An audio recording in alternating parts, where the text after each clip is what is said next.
Hi students, मैं D के Sharma zoology का टीचर। आज आपको पढ़ाने जा रहा हूँ theory of organic evolution. Theory of organic evolution.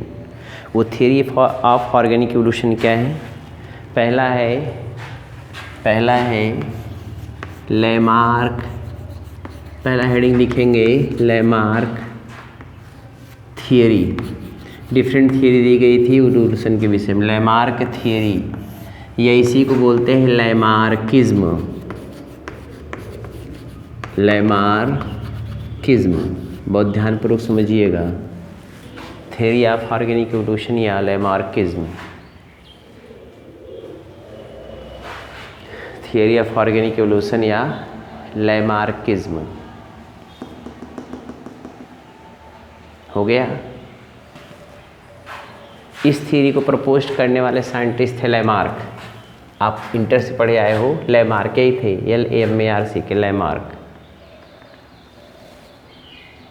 Lamarck theory एक फेमस थियरी है। सबसे पहले ऑर्गेनिक इवोल्यूशन के विषय में ये थियरी प्रपोज की गई थी इनके द्वारा। लैमार्क का पूरा नाम अगर जानना चाहेंगे तो बहुत प्यार से देखिए। Gene JEAN gene Baptiste BAPTISTE Baptiste D Lamarck LAMARC के जीन बैप्टिस्टे डी लैमार्क। फिर से देखें, लैमार्क थियरी या लैमार्किज्म जो है किसने दिया था? लैमार्क ने दिया था। पूरा उनका नाम क्या है? Gene Baptiste D Lamarck. 1744 से लेकर 1829 तक। 1744 से लेकर 1829 तक। 1744 1829 1744 1829। इनकी बुक का नाम था फिलॉसफी जूलॉजिक। इन्होंने बुक जो लिखा था उसको क्या लिखा था? Philosophy zoologic. क्या बुक लिखे थे? Philosophy zoologic. इनकी बुक का नाम था फिलॉसफी जूलॉजिक। ठीक है, फुल स्टॉप हो गया है। Philosophy zoologic. इन्होंने 4 थियरी दी थी। 4 थियरी के विषय में बता दें आप। पहला था tendency to increase in size. Tendency to increase in size पहला था। दूसरा था टेंडेंसी इंक्रीज इन साइज। दूसरा क्या था? Direct effect of environment. Direct effect of environment. तीसरा था डायरेक्ट इफेक्ट ऑफ इन्वायरमेंट। तीसरा था use and disuse of organ. Use and disuse of organ.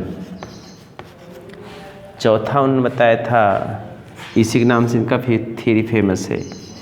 चौथा था इनहेरिटेंस ऑफ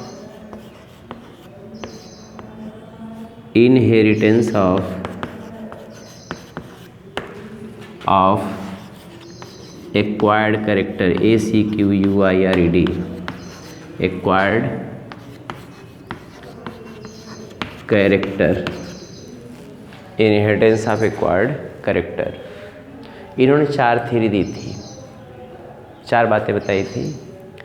पहला था tendency to increase in size, बड़े होने की प्रवृत्ति। उन्होंने कहा कोई इंडिविजुअल हो उसमें बड़े होने की प्रवृत्ति होती है। कोई भी इंडिविजुअल हो, कोई भी ऑर्गेनिज्म हो, उसमें बढ़ने की प्रवृत्ति होती है। नियर बॉडी से ठीक इनकी बातें हैं।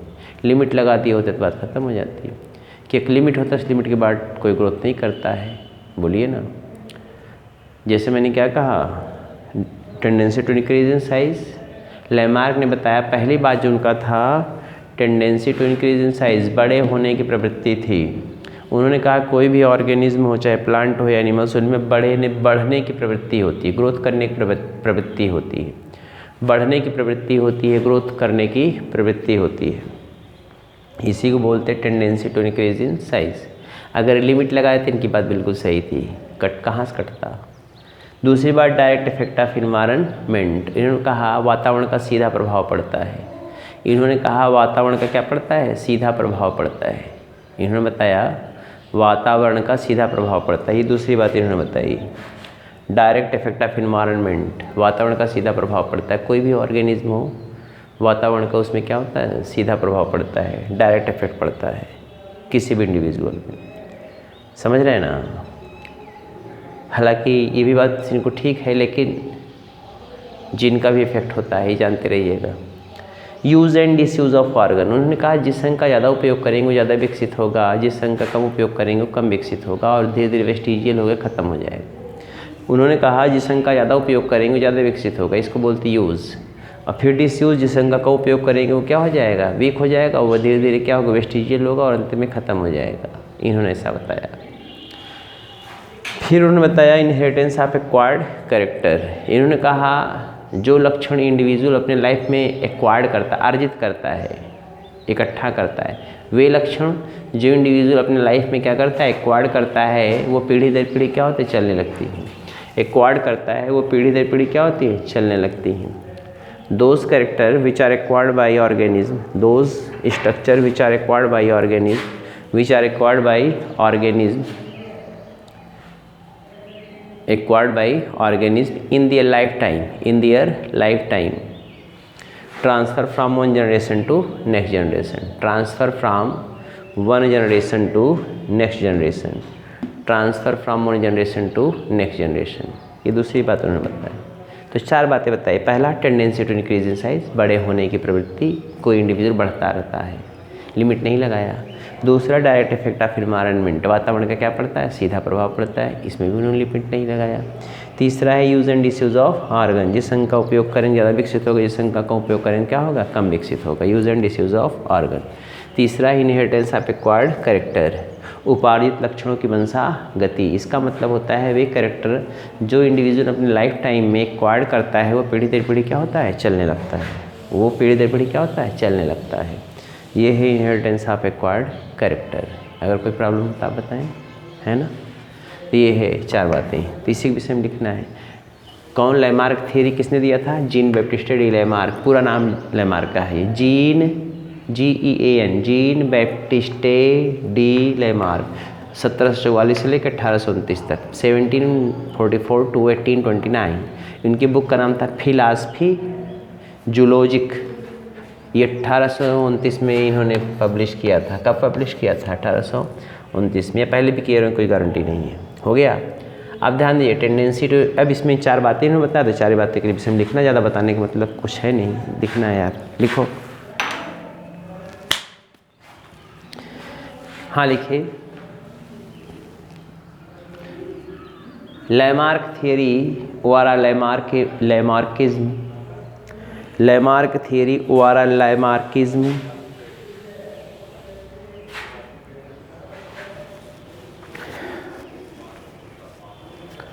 was given by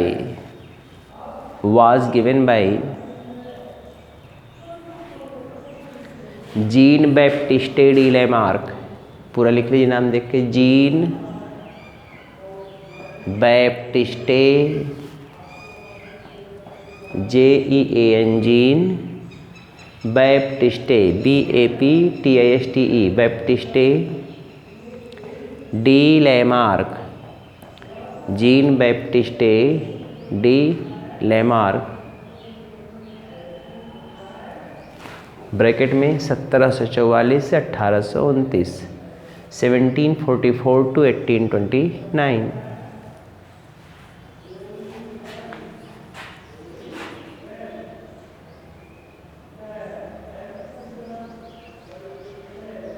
full stop। He proposed their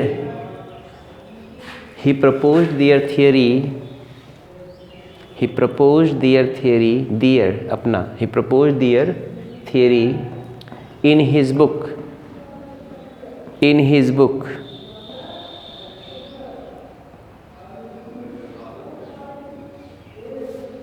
in his book, philosophy zoologic, inverted comma लिखेंगे, फिलासफी जूलॉजिक, फिलासफी जूलॉजिक,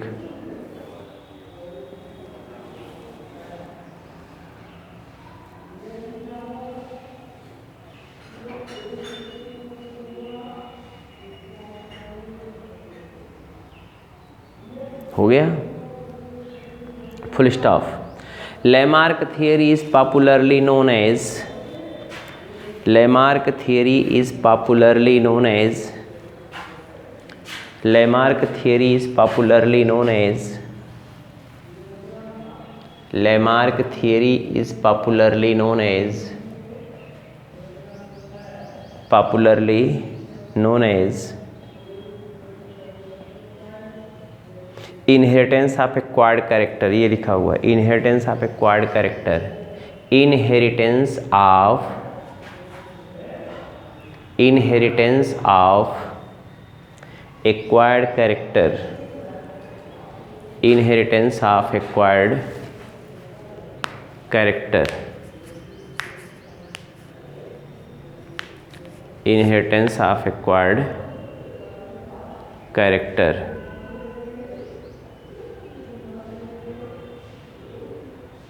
हो गया, inheritance of acquired character, full stop. Head लिखेंगे डिफिनीशन, लैमार्क थ्योरी की क्या डिफिनीशन है, definition,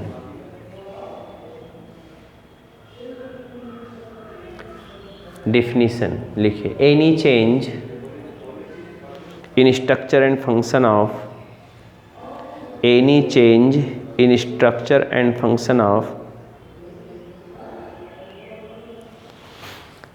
any change in structure and function of any organ, any change in structure and function of any organ acquired during lifetime, acquired during lifetime of an individual,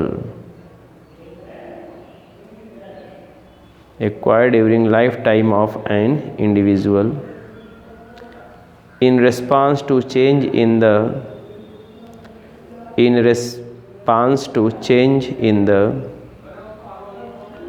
in response to change in the surrounding environment,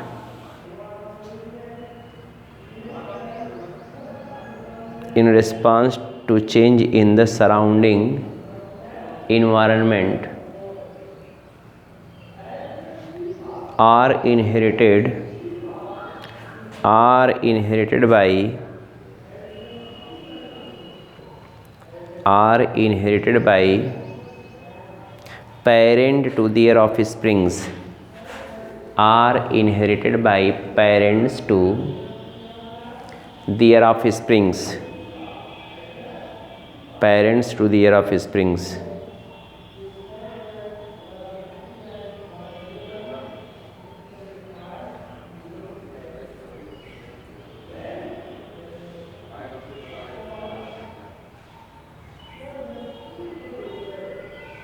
parent to their offsprings,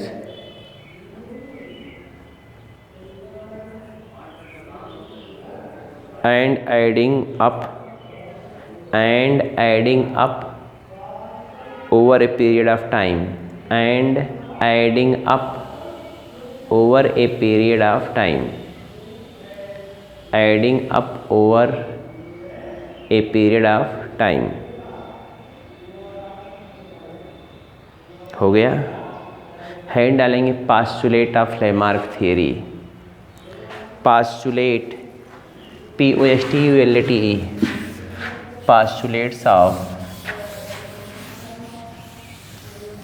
पास्चुलेट्स of Lamarck theory. ऐसे postulates of Lamarck theory, Lamarck theory का postulates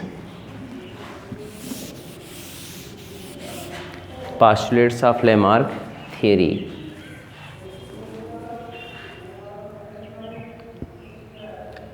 लिखिए the postulates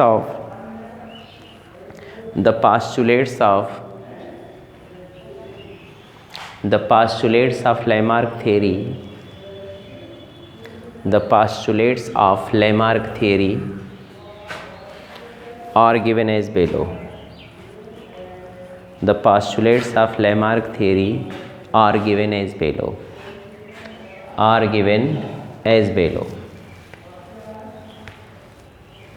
The postulates of Lamarck theory are given as below. ये चारों लिखना है. पहला tendency to increase in size, दूसरा direct effect of environment, तीसरा use and disuse of organ, चौथा इनहेरिटेंस ऑफ एक्वायर्ड कैरेक्टर. चारों को लिख लीजिए प्यार से. Tendency to increase in size पहला है, tendency to increase in size दूसरा है डायरेक्ट इफेक्ट ऑफ एनवायरनमेंट, तीसरा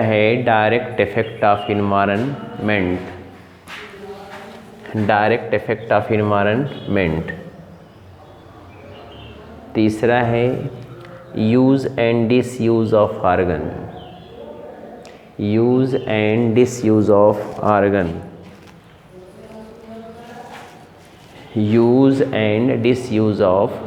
ये लिखा हुआ है, use and disuse of organ. तीसरा है इनहेरिटेंस ऑफ एक्वायर्ड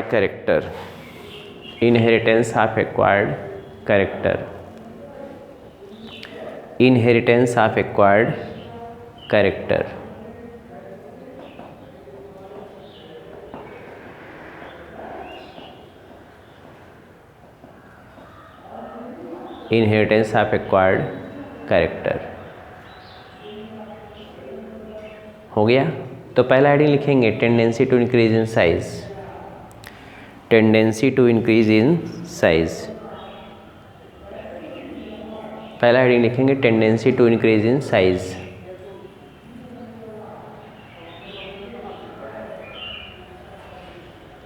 हो गया. लिखें अकॉर्डिंग टू लैमार्क, इसमें लिखेंगे according to Lamarck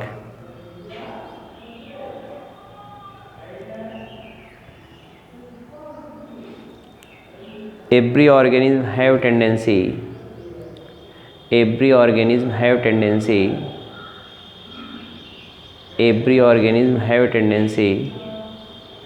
to increase their size, to increase their body parts. ऐसे नहीं लिखेंगे, to increase their body parts. फिर सुनिए according to Lamarck every organism have tendency to increase their body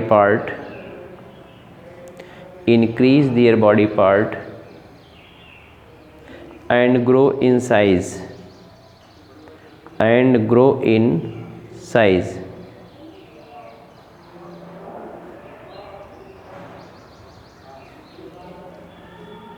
हो गया.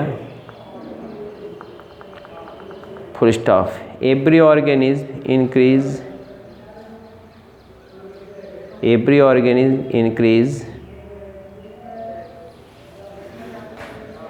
increase their body size and weight.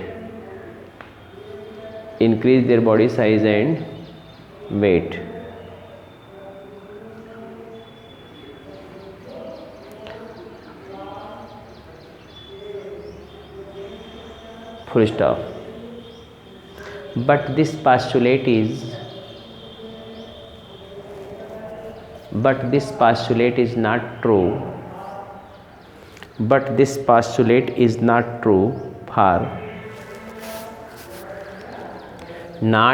For all organisms, because after a limit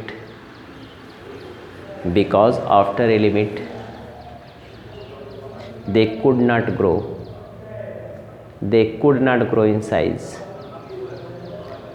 They could not grow in size.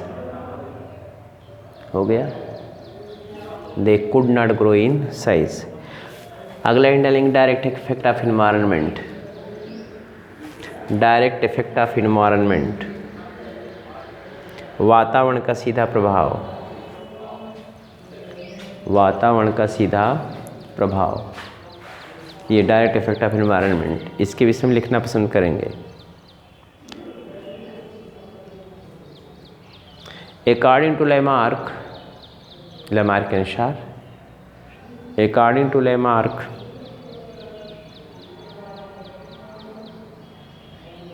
environment directly affect the environment directly affect the environment directly affect the individual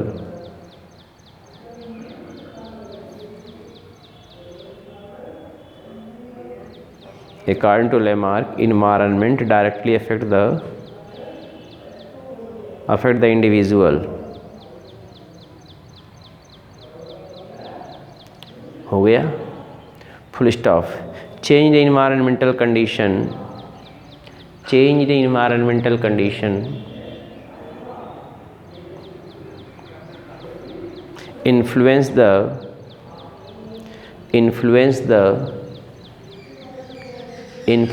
the structure function and behavior of organism.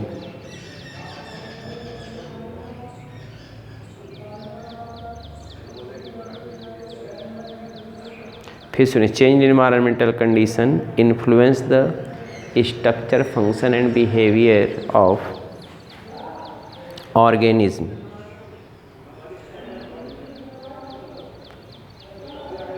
and causes changes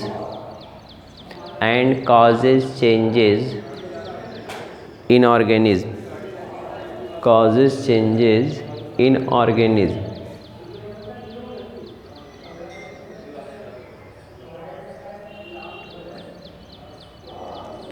हो गया.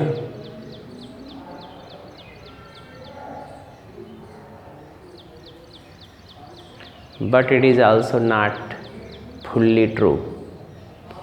But it is also not fully true. ये भी पूर्णतः सही नहीं है.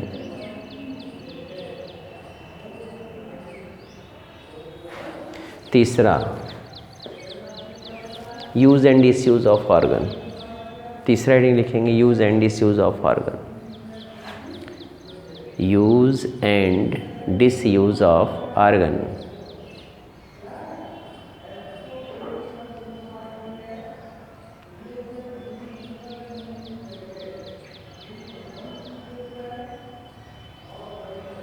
Use and disuse of organ. हाँ लिखिए, according to this theory, according to this theory, those organs which are much used, those organs which are much used become stronger and stronger. Which are much used becomes stronger and stronger. Becomes stronger and stronger. While those organs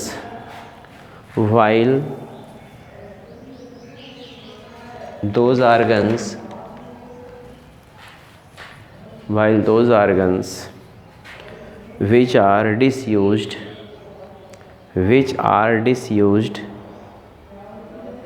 or are not used, which are disused or are not used, reduces in their size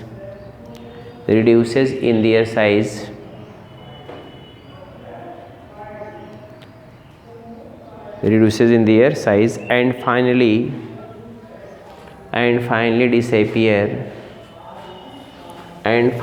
disappear and finally disappear. ORR becomes vestigial. ORR becomes vestigial. हो गया। अगला characteristic feature inheritance of acquired character, उपार्जित लक्षणों की वंशागति। Heading डाल लीजिए, inheritance of acquired character, inheritance of acquired character, inheritance of acquired character.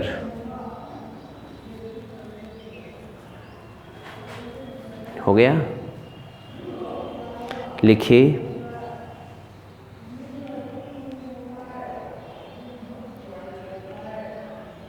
according to Lamarck, according to Lamarck, those characters those characters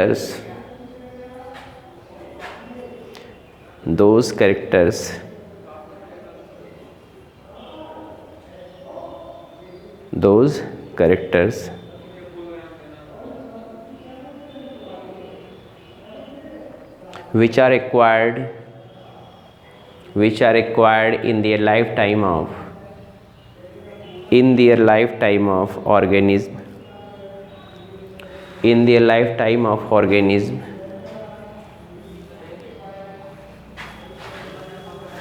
in their lifetime of individual,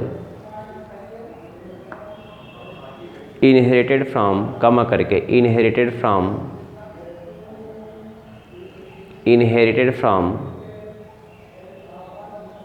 one generation to next generation,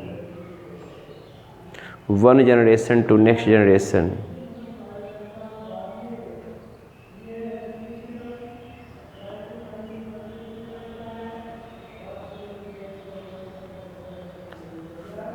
full stop.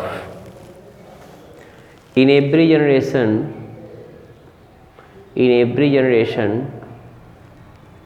some characters are acquired, some characters are acquired, some characters are acquired,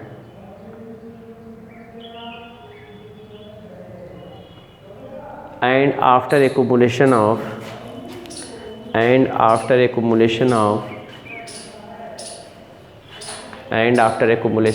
these characters, and after accumulation of these characters,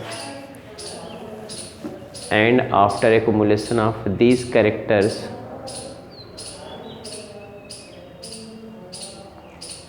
and after accumulation of these characters, accumulation of these characters,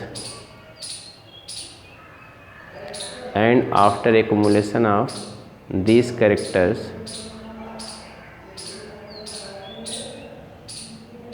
new species originated, new species originated,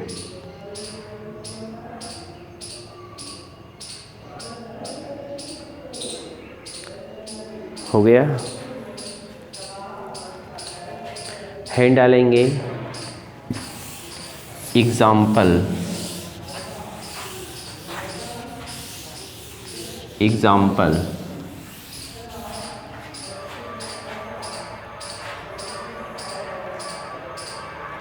example head डालेंगे। पहला heading है evolution of giraffe, evolution of giraffe. पहला है evolution of giraffe. Giraffe में का क्या evolution है? Evolution of giraffe. Lamarck के अनुसार जिराफ की छोटी गर्दन थी, पहले डियर लाइक थे वो। डियर समझते हैं ना, हिरन की तरह छोटे छोटे, बकरी के समान समझ लीजिए, डियर के समान छोटे छोटे थे, बकरी थोड़ा बड़े, डियर के समान थे। उनके पैर छोटे थे, उनके गर्दन छोटी थी। इन्वायरमेंटल कंडीशन चेंज हुआ, ग्रासी लैंड सहारा के मरुस्थल में चेंज हो गया, सहारा डिजर्ट में चेंज हो गया, घास सब समाप्त हो गई। तो पत्तियों को पाने के लिए वो अपने गर्दन को खींचते गए, अगला पैर खुंचकाते रहे, खींचते रहे, स्ट्रेच करते रहे, खींचते खींचते कई जनरेशन के बाद लॉन्ग नेक हो गया और लॉन्ग लेग हो गया। लॉन्ग नेक गर्दन लंबी हो गई और लॉन्ग लेग फोर लिम आगे वाला पैर लंबा हो गया, जिससे मॉडर्न जिराफ उत्पन्न हुई। जिससे क्या डेवलप उत्पन्न हुई? Modern giraffe. ये है आपके किसके विषय में बातें? ये जिराफ का एग्जाम्पल है। छोटी सी थी, deer like, environmental condition change हुआ, वो अपने गर्दन कुचकाती गई, अपने अगले वाले पैर को खींचती गई, अगला पैर लंबा हो गया और गर्दन लंबी हो गई। ये ऐसा उनका मानना था। समझ रहे हैं ना? इसी के विषय में कल पढ़ाएंगे हम। अभी कल भी क्लास चलेगा आपका। चलते हैं, फिर मिलेंगे कल। बाय।